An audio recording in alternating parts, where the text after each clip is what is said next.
The price of tea in China may not have much to do with food prices right now, but in this week's Bottom Line, Neil Melancon tells us that the price of corn in China may play an increasing role of what's going on here. And Neil, what are we hearing as far as what's going on in the Far East right now?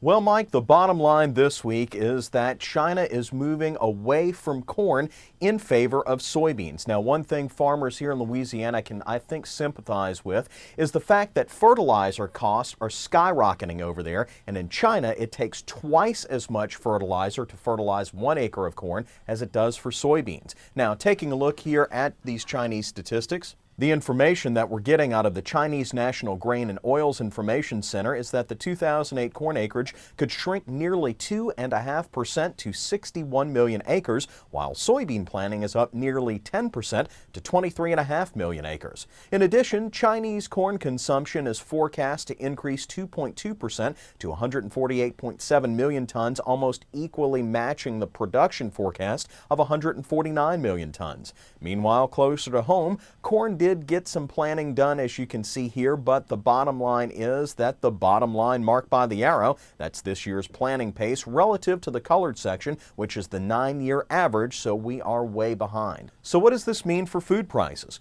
Well, as China turns from an exporter of corn to an importer of corn, and we have our own production shortfalls here in the United States due to being behind in planting, we're looking at commodity prices that will also be affected, not just for corn, but also for soybeans and the other grains that will continue to climb, as well as the prices you see on your grocery store shelf.